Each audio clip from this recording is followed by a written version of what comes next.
So that will bring me to our first guest speaker. Later on, we'll have Professor Sachdev speaking, then we will have Professor Valsa Epen speaking, then we'll have Jennifer Alexander speaking, and then I'm the very last speaker. So I'm going to introduce our first guest speaker is Bliss Cavanagh, who's come down from Newcastle for us. She's travelled down yesterday with all her goodies, and I don't want to spoil her surprise, so I won't say too much, but Bliss has Tourette syndrome, and she also is a designer and artist, and she has wonderful skills to share with you.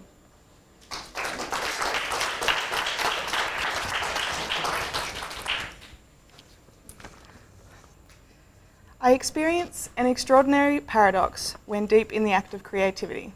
I am liberated from my tics. The intense focus and the performative nature of the art-making process transforms my overload of nervous tension and compulsive energy as it channels into this positive outlet. Compulsive urges are redirected toward the purpose of creation, fueling my creative drive, inciting passion, and satisfying the sensorial needs of Tourette syndrome. In these sublime moments, I'm liberated from my tics and abnormal sensations that I perpetually attempt to control and suppress. My interpretation of Tourette's is that it's a disorder of excess sensory urges. The mind and body are dissatisfied, and therefore seeks out fulfilling sensory experiences. It requires an extra amount of sensory stimulations that it cannot attain, and so the body responds to those needs by creating its own sensations, the tics. However, through focused, goal-directed activities that require passion, creativity, fine motor skills and movement, a certain type of brain and body function is ignited. The Tourette's is satisfied and alleviated. Not suppressed, but rather creativity operates on a similar level, which takes on the impulsive, intuitive, energetic characteristics of Tourette's and channels this into the process of art making. It gives my work the passion, drive, and spontaneity I don't think I could have without it.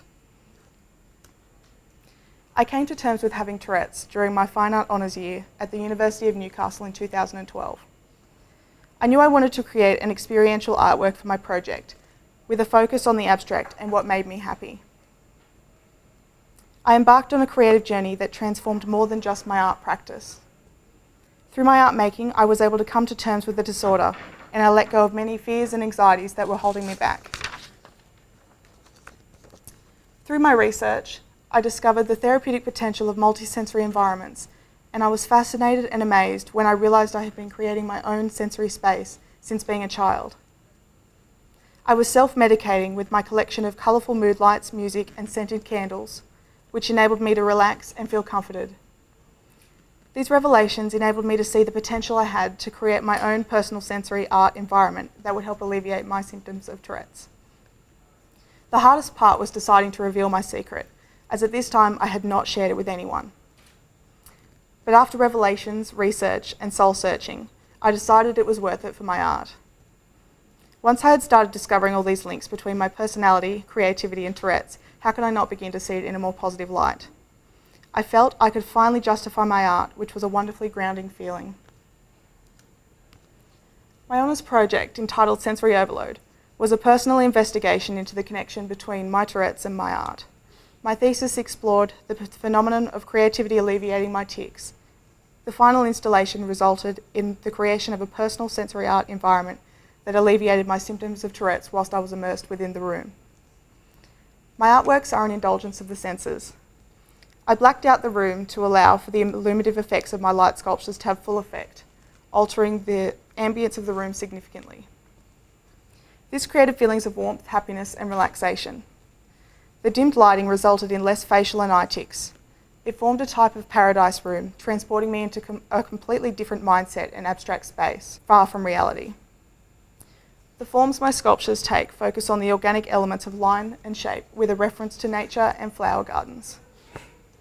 The smooth organic flow of lines of colour guide the mind's eye around the forms and the room as the sculptures rise from the ground, hang from the ceiling and protrude from the walls, stimulating the mind and body and distracting from tics. This organic flow is a crucial element as it creates the opposite feeling to the jerkiness and agitation that constantly consumes me. The tactile and interactive nature of the forms and sculptures was important, as I wanted to encourage participants to engage with their sensory impulses and urges.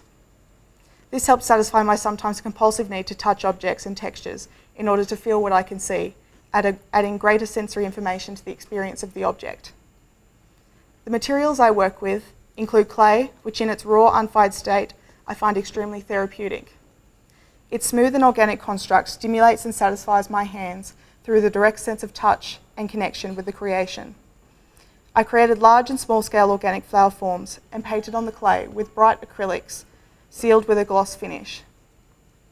The resulting surface texture is very smooth and shiny, which tempts the tactile urges. My other favourite material used is the brightly coloured faux fur fabric.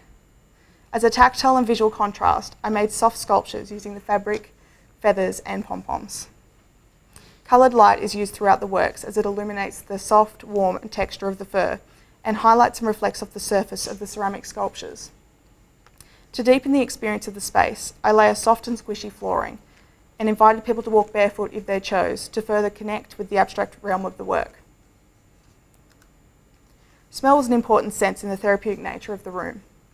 I feel extremely sensitive to many smells, which may send me into states of nausea and provoke facial, phonic, throat, and other torso-related internal tics in response.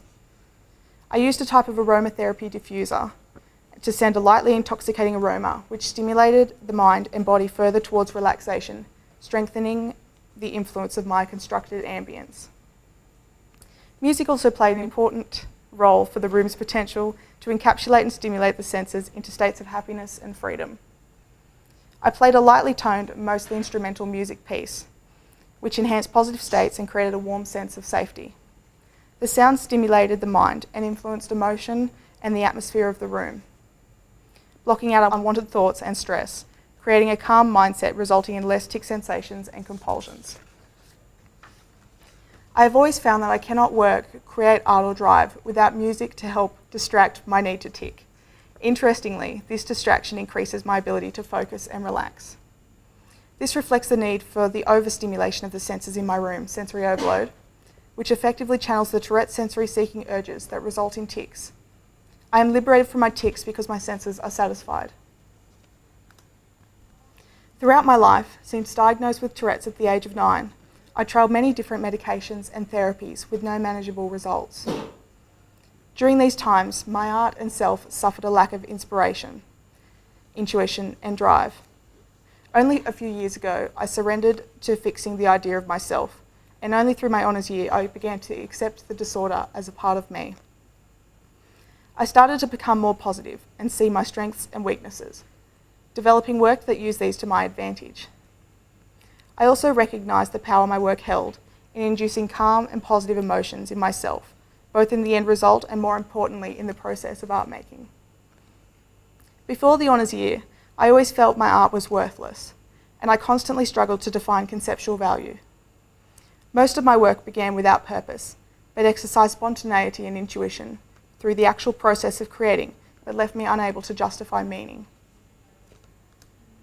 My art, like my tics, felt pointless, but gave me enormous satisfaction during the process, and I am now able to see and substantiate the purpose for both. My art is fueled by my Tourette's, and my tics become transient through my art. During the course of my sensory overload project, I experienced an incredible amount of personal growth and increased confidence through finding purpose. I felt that these artworks, so far from anything previous, finally capture the integrity and essence of myself, bright and happy, aspects which I had struggled to open and share with the world through my guarded persona.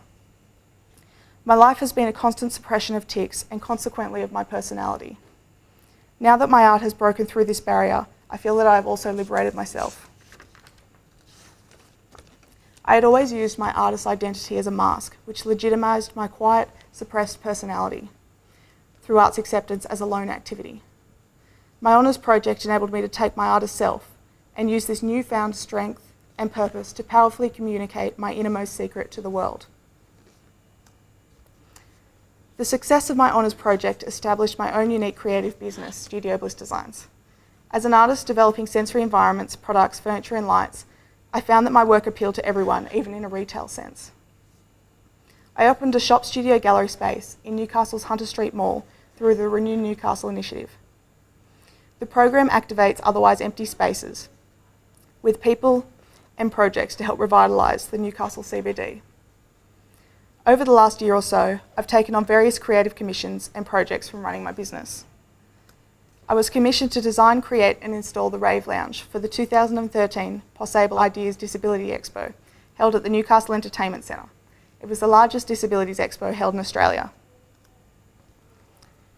Here I utilised many of my artworks from Sensory Overload and developed new works to fit with the brief. I made unique pieces of furniture, something I'd always wanted to do, and I was given the wonderful opportunity to work on a project that was going to be enjoyed inclusively by all sorts of people. The space was a creative highlight for the event, providing a welcoming, unique and unforgettable experience for everyone to enjoy, developing relationships and creating connections, inspiring others.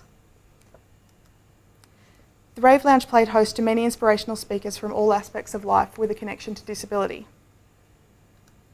I was then offered more opportunities to showcase my art for events such as the Jurassic Lounge 5 Senses Night at the Australian Museum here in Sydney.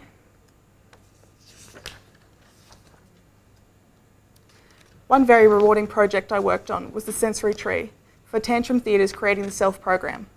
For this I was commissioned to create and facilitate the production of an inclusive tactile tree artwork, working with people with disabilities. In creating the base structure of the tree and detachable branch forms, I provided participants with a branch and an assortment of colourful tactile materials to give everyone the opportunity to play and be creative with their own artistic ideas. Importance was placed on individual self-expression and the inclusive nature that the artistic process can provide, and how this can come together to form the unique quality this collaborative work represents. The participants took to the branches in small groups, working toward the realisation of a large-scale artwork that resolved itself through the abundance of unique intricacies and valuable input from each individual. My art practice has been developing and expanding, utilising digital techniques taught to me by my very supportive partner. Circles is a digital animation that was selected to be projected onto the historic buildings of Watt Street in Newcastle for City Evolutions in December 2013. This year has been very exciting, kicking off with a commission to create Wonka-themed props for the 2014 Australian Rail Track Corp Charity Ball, held in March. I created 50 table centrepieces about 1 metre high, 4 3D paper mache mushrooms a bit over 2 metres tall, 2 3-metre tall candy trees for each side of the stage, 10 dripping candy cutouts, and a 3-metre long Wonka chocolate riverboat. As well as all these, I installed a sensory lounge in the entrance room to align with the fundraising charity chosen, Autism Spectrum Australia. A week after that huge event was another installation for the 2014 Newcastle Writers' Festival. I designed and installed a sensory zone for the children's program held at the Newcastle Regional Library. The space provided an encouraging and imaginative place where kids could get creative, enjoy readings from their favourite authors, and relax and read in funky, comfy chairs. All this came from accepting the disorder as an integral part of myself. I had transformed as a person and as an artist. I was able to let go of many social and personal fears and anxieties and became a much more relaxed and happy person. I now see many of my tics differently. One particular tic I developed during my honours year was a constant sniffing out tic. The action stemmed from working with the faux fur fabric and trying not to breathe in any of the fibres, a reasonable tic I should think. I do it hundreds of times a day, which makes my nose drip, so I must have tissues on me at all times. But this tic represents my journey, and the memories are enshrined in the action, which resonate feelings of pride, excitement, happiness and inspiration, all helping me as an everyday coping mechanism. Late in 2013, I transformed my Renew Newcastle space into an experiential exhibition of sensory delight. This exciting event provided a unique opportunity to be fascinated, informed and delighted by a therapeutic work of sensory indulgence. The work advocated the positives that came from neurological disorder, changing the negative associations surrounding Tourette syndrome, supporting difference in our society, celebrating the importance of the individual.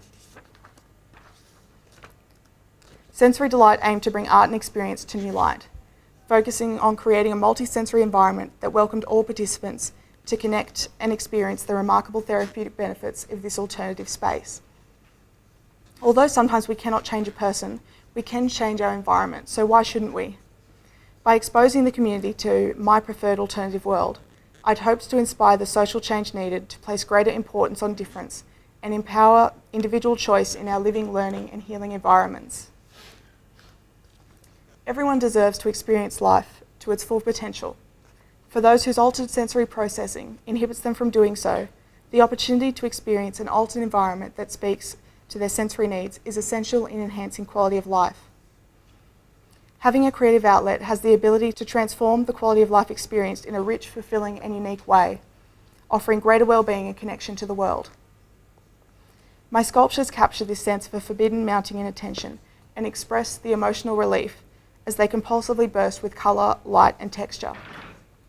The artworks symbolise and project the happiness and excitement that I've suppressed most of my life due to the fear of revealing my tics and association with the disorder.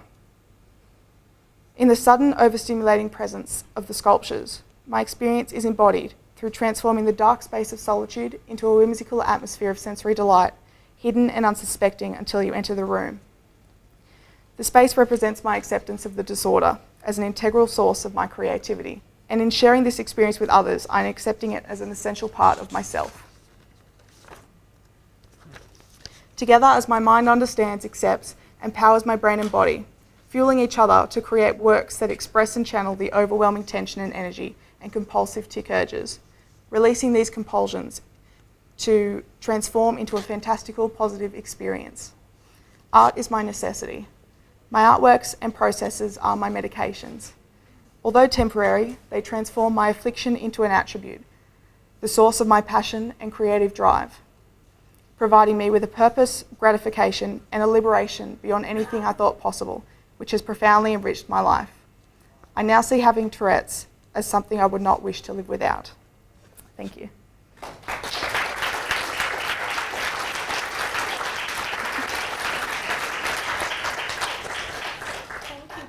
That's all right. amazing. No, I've thank just you. had a journey of looking through that, which is so tantalising. I felt like I was reading Dr. Zeus at the same time. And then when you went to the Wonka theme, I thought that's exactly, I was thinking of Charlie in the Chocolate Factory. Yeah. Dr. Zeus combined. So it's fantastic. It's definitely the perfect job for me. Really good for you. Yeah. And to hear how you've used the sensory connection to bring out and be expressed through your art, to express your feelings as well as your experiences is really magic. Oh, thank you. Thank you. I don't know, has anyone got any questions for this? Yep. You obviously have this heightened sensory awareness. Does it affect what you eat? Just out of interest, like what foods now? Yeah. Mum had a terrible trouble with me as a child. I just wouldn't eat anything. I'm still very, very picky and not very receptive to trying new textures and things. Just the thought of foods just makes me feel sick often, certain types of foods. Certain smells? Yeah, smells of things like I always have to hold my breath if walking past like a fish shop and things like that. Just can't handle it. Yeah. Yeah, it's too much. It's interesting that touch on the sensory, actually, that it's something that when we do school talks we try to get across too, that some children have a lot of sensory tics and sensory, physical reactions to things that they think are put on when it's not. Yeah. You mentioned receptivity. Did you find that worked? When you had that from the room, so did it manifest into another thing? Do you mean when I was in the room, relaxing? Like what? Like I developed the tic and then the room was relaxing for the tic? Well, I'm not sure whether you had the tic before you. I had never had the tic until I started doing this work. No, I wasn't allergic. I just developed the tic because I was cutting up the material all the time. The fibres would go everywhere, so I'd try and sniff out to get rid of it, and then it just developed into a tic that I did all the time and just sort of couldn't stop. No, I still do it quite a lot. Not quite as bad.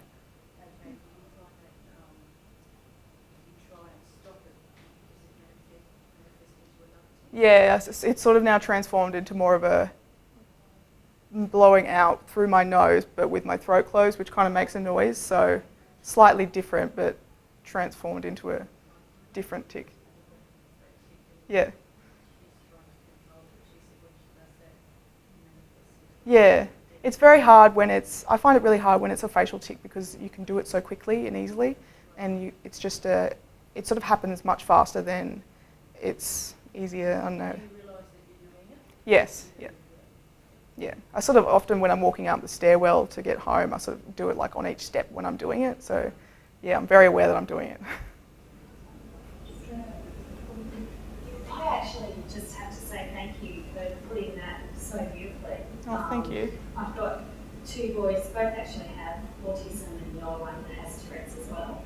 And explaining the sensory avoidance is quite easy to explain, but explaining the need for that sensory seeking. Yeah. You just captured that so beautifully for me. Thank you. Sending us some lovely things to share with everybody. Oh, thank you so much. Any other questions? Yeah, I was just in the same line that, I mean, this kind of therapy may work for some but not others. Have you ever thought about going into art therapy to offer this as a channel for other people? Yes, I am. I'm hoping to start a PhD next year at the Newcastle University. So I want to take this sort of thing further and work with all kinds of people to see who it could help, and just sort of the type of sort of art and the sensory room and how they can come together to sort of form a unique experience that's sort of more inclusive to everyone. So even if you don't have any disorders or anything else, it's still really therapeutic for a lot of people to enjoy. That's right, it's for everyone. Yeah. Again, at the school talk I did on Wednesday, I was talking about one of the teachers got up and said, every teacher and every student should get this information, even if they don't have a condition, because it's applicable to all children. Yeah. And this sort of experience is as well, which is wonderful. And it's actually just how things have worked today. We didn't plan to have both Bliss and our art therapist speaker together. It's sort of just how things evolved this year for us for this conference, but it's amazing how it's just come together. So I think the combination of the two of you here today will even strengthen each other's talks, which is nice. Yeah. Do you still have that artwork on display in Newcastle anywhere? Do you still have a gallery? Yes, I've got a shop in the Hunter Street Mall, which I've got sort of my work in there. It's sort of like a shop/gallery. It's really like walking into a sensory room. It's a very different sort of shop.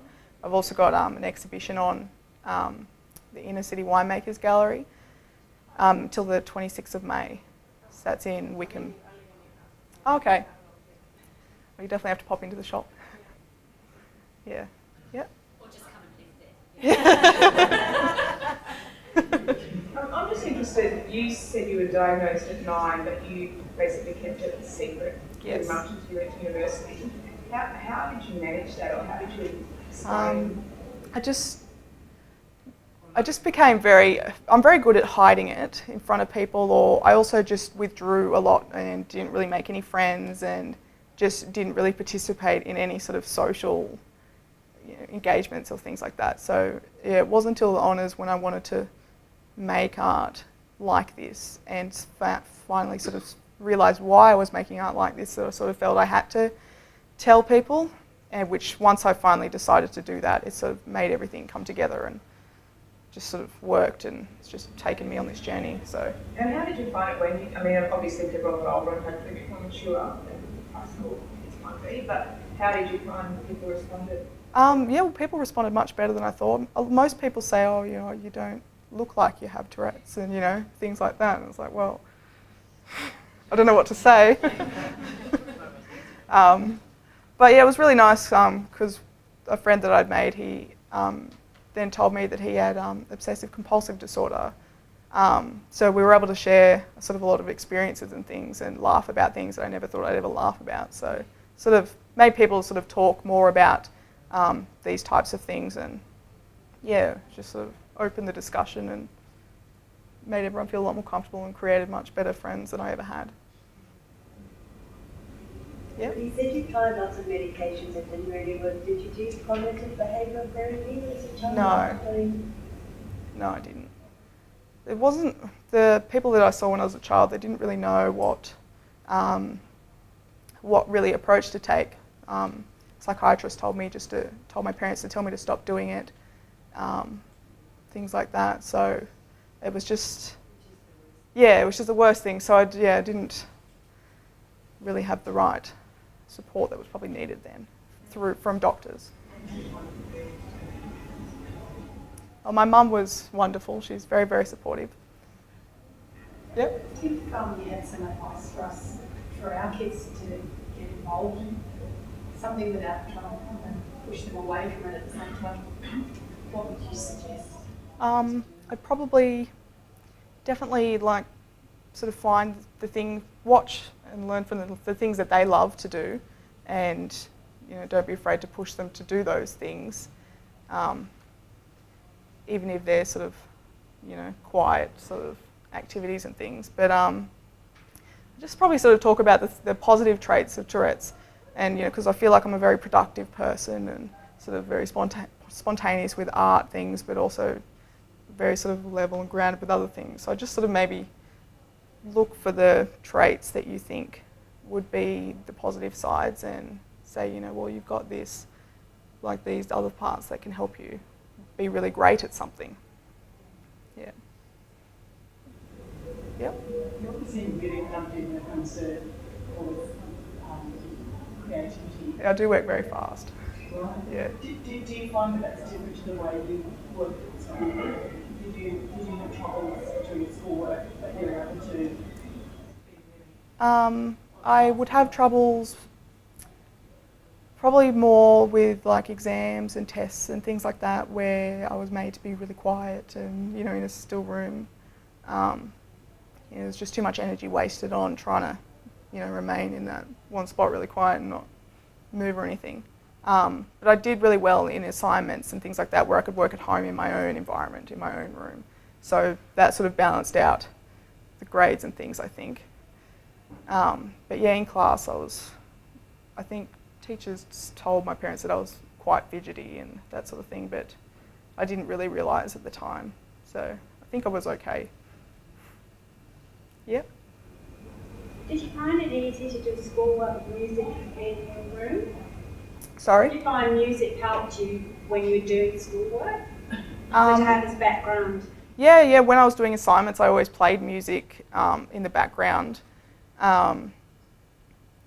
Which, it always just seemed to make me sort of keep going and think better instead of just sort of sitting there, and then your mind just becomes a bit too full and blocked kind of thing. It's sort of like it needs that extra sort of background thing just to sort of let you continue on doing what you need to do. It's sort of hard to explain. I honed in on that too, because my son always wants to have TV going when he's doing his homework, or headphones in, and it just drives me crazy. And you think, how can they possibly think? Yes. But you can focus.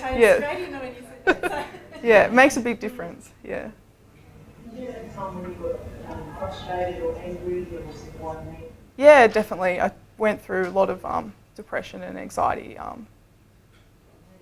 through high school mostly. Yeah, well, a lot of the time I just immersed myself in my art and drawing and painting and just doing that, and I just kept on, just getting through it and knowing that I wanted to do more and I really wanted to go to uni and I wanted to, everything will be better then, and just looking for the positives and Yep. Hi, look, my son's at uni and he's struggling with all the computer work. Is that something that you struggled with yourself at uni? He can't stand hours at the computer. It's really a struggle. I have had a lot of problems with my eyes. It makes my tics a lot worse staring at the screen. I turn the brightness of the screen right down. I work on, you can change the page colour of like when you're typing up a Word document, I put it on like a dark blue or something like that.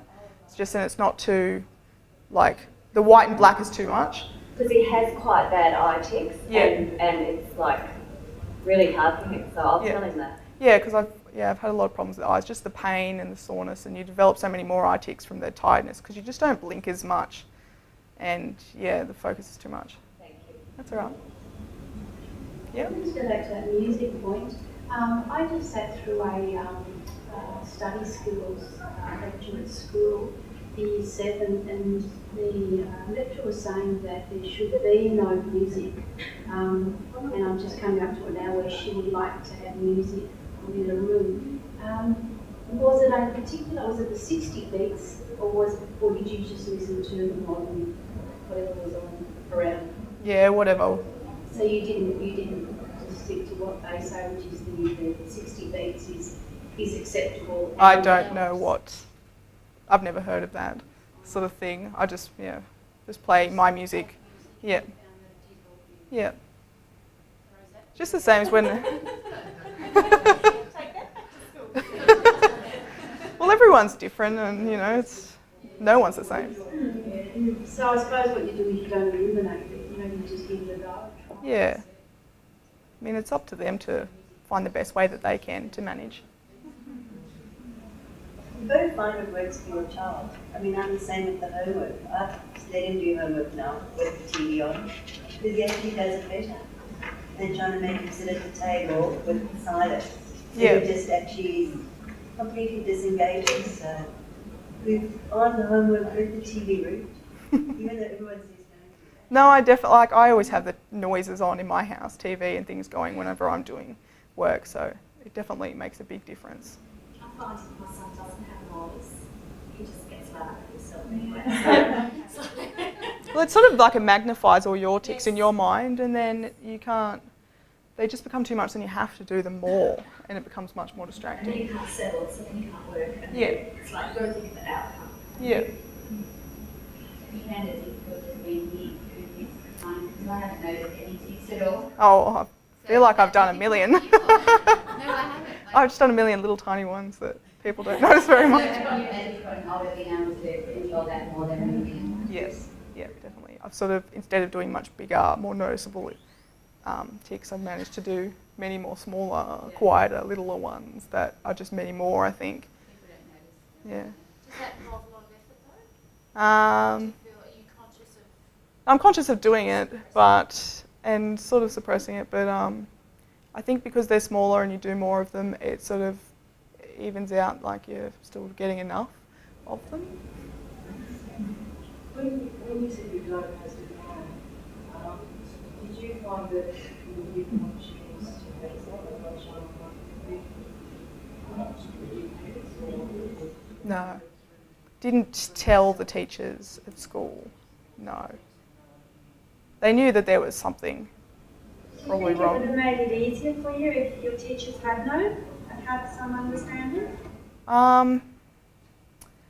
Maybe in high school. I'm really not sure though about primary school. It's sort of hard to remember that time. You just want to fit in and be with look like everyone else.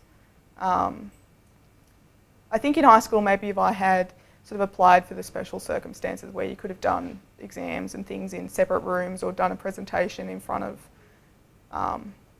just the teacher, I would have done better and would have benefited from it.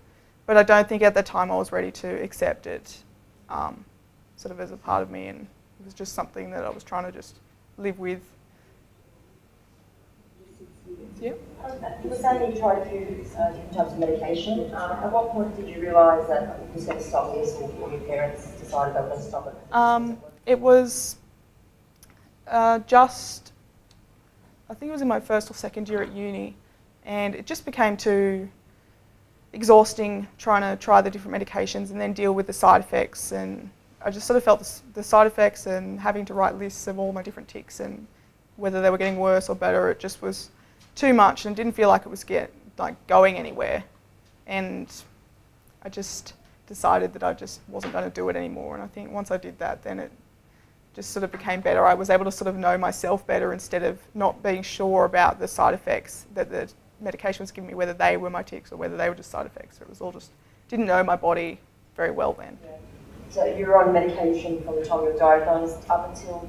I went on and off medications. I think when I was 9, I tried taking Catapress, and I think I took it for 6 months or something, and then I was fine.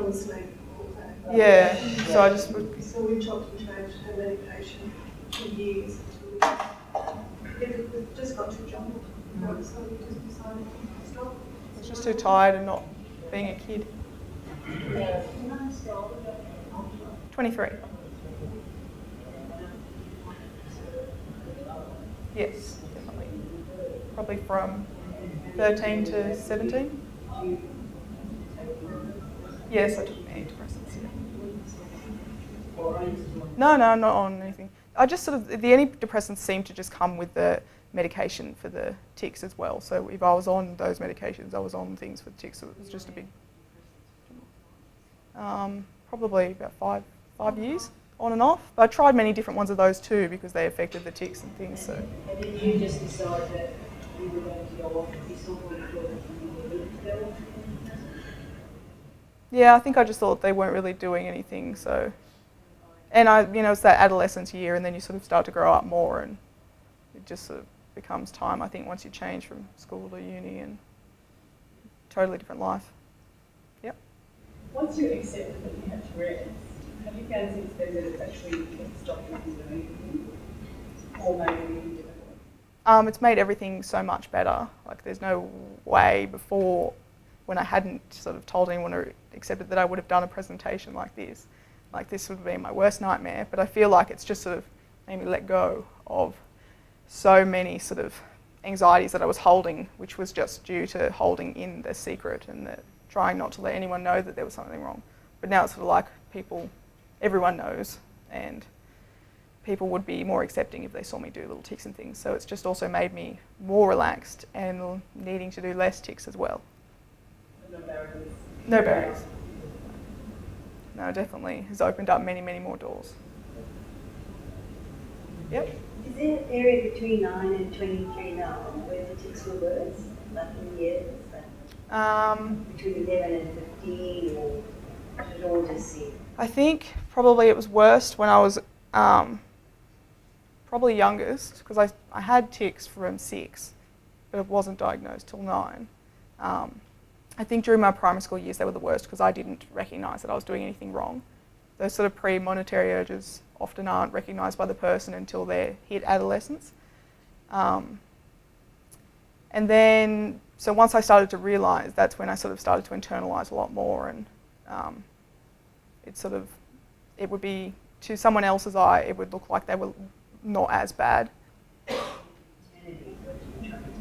Sorry? Probably internally, because you had internalised. Yes, and I also sort of developed like actual internal tics, like in my organs and stomach, and just sort of doing things alone, or just throat tics and things, just like not in front of other people. Can I just ask one thing? Are they always distressing? I get the sense when you talk about that, this sort of, obviously, Yeah. but were they always distressing, or just embarrassing? I'd probably just say distressing, because it was sort of, I'd be sitting there, wondering and hoping that the person next to me couldn't hear or notice. And then, there'd be a couple of times when someone would go, "Oh, you're making funny noises" or something. And that would just be like horrifying to me, but I would just sort of shrug it off as nothing. But yeah, it's, I'd probably say now they're not as distressing, no. Is it distressing because you're thinking, why have I got this involuntary? Yeah, well, when I was younger, I used to, why me? Why do I do this? Am I a freak, sort of thing. But now I don't think about that anymore, so it's not so distressing in that way, with the why me sort of thing. Just what I do sort of thing.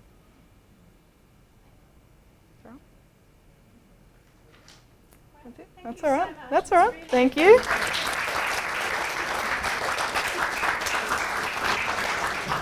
Very lucky this year. I didn't organise the gifts. One of the other committee members, Megan, did, so they're beautifully wrapped. So thank you so much for coming down from Newcastle, bringing all your goodies, and as Katinka said when she walked in the room, it doesn't look like an RSL.